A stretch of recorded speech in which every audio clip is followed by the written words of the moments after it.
Cho'ng tipdagi cho'chak xarakterlik ovozliq asar Qumluqdagi qiz. 6-qissa.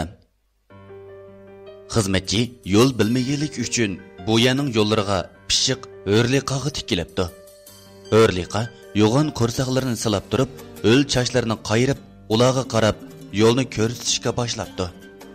Biroq ulardan yo'l so'rgan kishi bo'lsa, o'rliqaning so'ziga diqqat qilmasdan uning qop-qora shahlo ko'zi va ilmakdek burni, o'ymoqdek ig'izlarga, qop-qora uzun chachlariga qarag'anicha hayronlik ilkida o'zining kim, qayerda turayotganligini unutgan holatda o'rliqaga tikilib turib qopdi.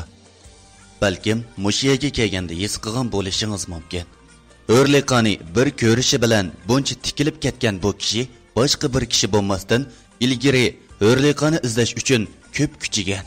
Ammo uning kimligidan xabardor bo'lolmagan, Nusratni urib, chala o'li qilib qo'ygan, hisobda Nusrat bilan o'rliqaning ayrilib ketishining yana bir sababkori heliqi muttaham shu ekan.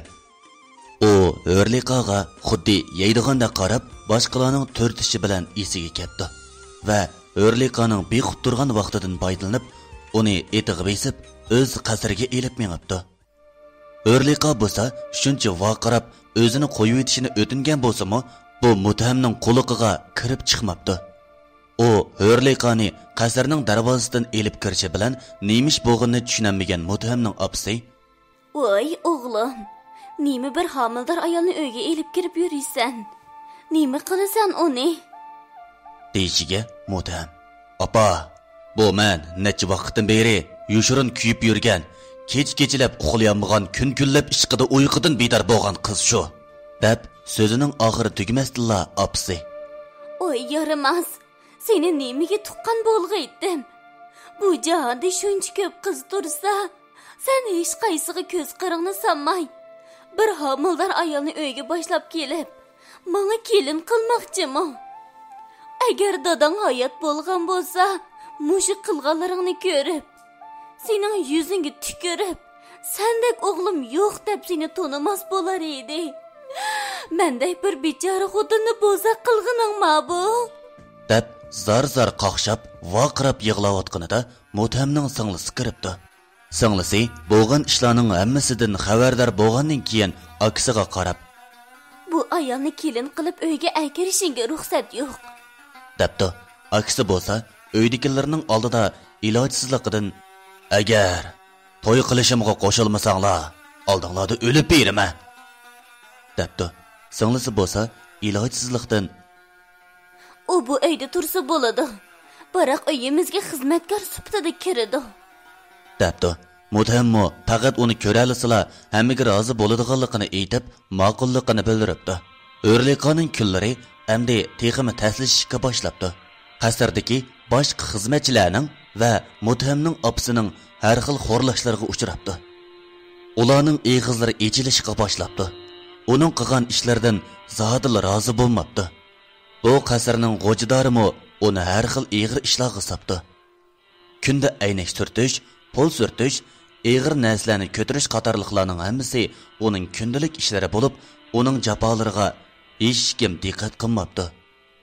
Aksicha, hammasi uningdan og'irnishga, yaklashga boshlabdi. Muttaham o'rliqaning qasrda buncha jafo tortayotganligiga chidamay, g'o'jidorni yeniga chaqirtib kelib: "O'rliqamo uyimizning bir asosi. U xizmatkor emas. Uni undoq eg'ir ishlarga solma. U faqat qasrda xohlagancha yursila bo'ldi", debdi.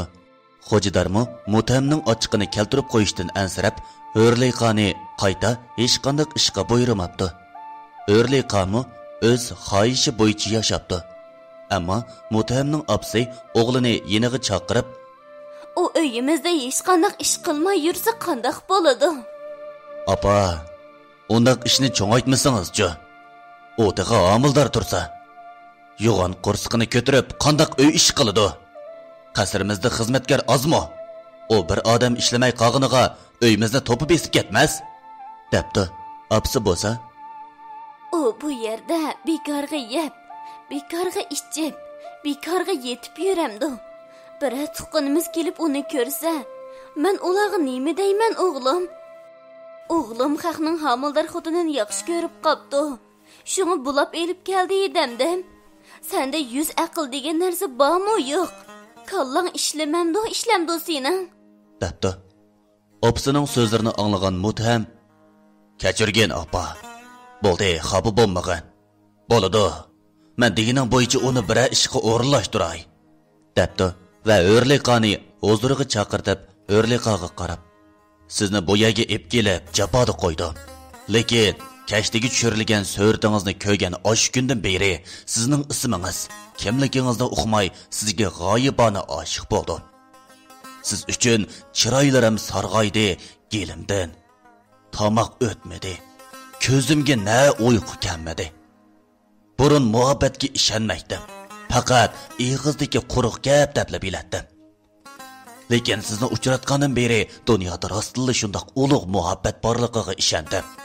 Gerçi bu yerda sizni qiynab qo'yayotgan bo'lsam-mu, biroq hammasi vaqtliqlar. Sizning bundoq ig'ir ishlarni qilishingizga men chidamayman. Qani, menga esdingiz. Men siz o'zingiz xohlagan ishni qilishingizga ruxsat qilay. O'zingiz ko'nglingiz xohlagan shu ishni qiling. Sizningmi burunqi men sizni ko'l bo'yida tunji uchratganimdek kulib turgan xushxo'y ruxsoringizni ko'ray. debdi. O'rliqa o'zining uyiga qaytqusi borligini aytibdi.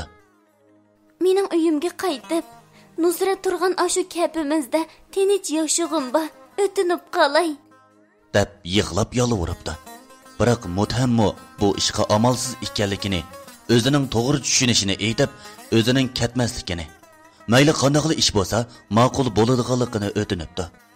Uni har qancha chiqibmi o'zining gapiga ma'qul qilolmaydiganligiga ko'zi yetgan O'rliqa uning talabiga ma'qul bo'lib, o'zining burunqidek kashti to'qig'isi borligini, shularni kashtlab pul tepishni o'tinibdi. Muthammo uning fikriga qo'shilib, har yerlardan keltirilgan esil raxtlarni uninga maxsus ayrimxona qilib o'rlashtirib beribdi. U bu raxtlarning ustiga o'z beshidan o'tgan Nusrat bilan ikkisining kechirmishlarini kashtillabdi. Kashti bitib, uni nayt katta boshqa bir yurtliq Samat ismli boy yuqori bahoda setib olibdi.